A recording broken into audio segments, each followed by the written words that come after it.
بسم اللہ الرحمن الرحیم۔ شروع کرتا ہوں اللہ تعالیٰ کے نام کے ساتھ جو بڑا مہربان نہایت رحم کرنے والا ہے۔ حضرت بریدہ رضی اللہ عنہ سے روایت ہے کہ نبی اکرم صلی اللہ علیہ وآلہ وسلم نے فرمایا، مومن پیشانی کے پسینے کے ساتھ مرتا ہے۔ حضرت انس رضی اللہ عنہ کہتے ہیں کہ نبی اکرم صلی اللہ علیہ وآلہ وسلم ایک نوجوان کے پاس آئے اور وہ سکرات کے عالم میں تھا۔ آپ نے فرمایا، تم اپنے کو کیسا پا رہے ہو؟ اس نے عرض کیا، اللہ کی قسم اللہ کے رسول، مجھے اللہ سے امید ہے اور اپنے گناہوں سے ڈر بھی رہا ہوں۔ رسول اللہ صلی اللہ علیہ وآلہ وسلم نے فرمایا، یہ دونوں چیزیں اس جیسے وقت میں جس بندے کے دل میں جمع ہو جاتی ہیں تو اللہ اسے وہ چیز عطا کر دیتا ہے جس کی وہ اس سے امید رکھتا ہے، اور اسے اس چیز سے محفوظ رکھتا ہے جس سے وہ ڈر رہا ہوتا ہے۔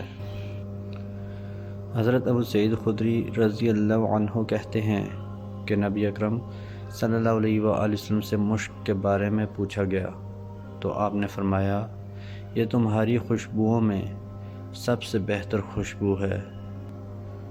حضرت عبداللہ بن عباس رضی اللہ عنہما کہتے ہیں کہ رسول اللہ صلی اللہ علیہ وآلہ وسلم نے فرمایا، تم سفید کپڑے پہنو کیونکہ یہ تمہارے بہترین کپڑوں میں سے ہیں، اور اسی میں اپنے مردوں کو بھی کفناؤ۔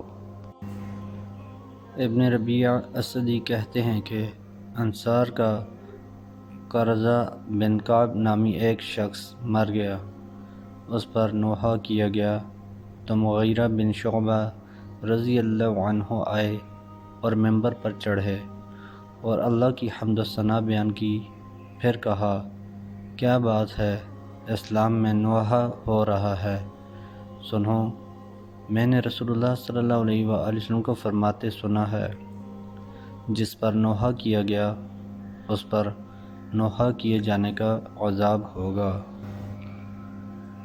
حضرت ابو ہریرہ رضی اللہ عنہ کہتے ہیں کہ رسول اللہ صلی اللہ علیہ وآلہ وسلم نے فرمایا، میری امت میں 4 باتیں جاہلیت کی ہیں، لوگ انہیں کبھی نہیں چھوڑیں گے: نوحہ کرنا، حسب و نسب میں طعنہ زنی، اور بیماری کا ایک سے دوسرے کو لگ جانے کا عقیدہ رکھنا، مثلا یوں کہنا کہ ایک اونٹ کو کھجلی ہوئی اور اس نے 100 اونٹ میں کھجلی پھیلا دی تو آخر پہلے اونٹ کو کھجلی کیسے لگی؟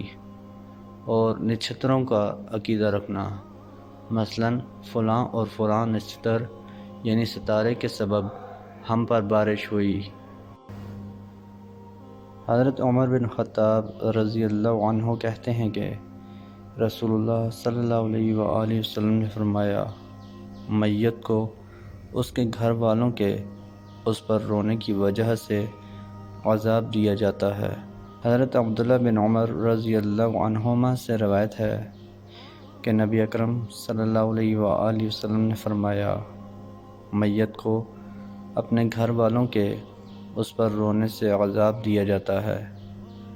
ام المؤمنین عائشہ رضی اللہ عنہا کہتی ہیں، اللہ ابن عمر پر رحم کرے، انہوں نے جھوٹ نہیں کہا، انہیں وہم ہوا ہے۔ رسول اللہ صلی اللہ علیہ وآلہ وسلم نے تو یہ بات اس یہودی کے لیے فرمائی تھی جو مر گیا تھا، میت کو عذاب ہو رہا ہے اور اس کے گھر والے اس پر رو رہے ہیں۔ جابر بن عبداللہ رضی اللہ عنہما کہتے ہیں کہ نبی اکرم صلی اللہ علیہ وآلہ وسلم نے عبد الرحمن بن عوف کا ہاتھ پکڑا اور انہیں اپنے بیٹے ابراہیم کے پاس لے گئے تو دیکھا کہ ابراہیم کا آخری وقت ہے۔ نبی اکرم صلی اللہ علیہ وآلہ وسلم نے ابراہیم کو اٹھا کر اپنی گود میں رکھ لیا اور رو دیا۔ عبد الرحمن بن عوف نے کہا، کیا آپ رو رہے ہیں؟ کیا آپ نے رونے سے منع نہیں کیا تھا؟ تو آپ نے فرمایا نہیں، میں تو دو احمق فاجر آوازوں سے روکتا تھا، ایک تو مصیبت کے وقت آواز نکالنے، چہرہ زخمی کرنے سے اور گریبان پھاڑنے سے، دوسرے شیطان کے نغمے سے۔ محترم دوستو، اللہ تعالیٰ سے دعا ہے اللہ تعالیٰ ہمیں ان حدیث پر عمل کرنے کی توفیق عطا فرمائے، اللہ تعالیٰ ہمیں دونوں جہانوں میں کامیابیاں عطا فرمائیں، آمین یا رب العالمین۔ ویڈیو کو ثواب کی نیت سے زیادہ شیئر کریں۔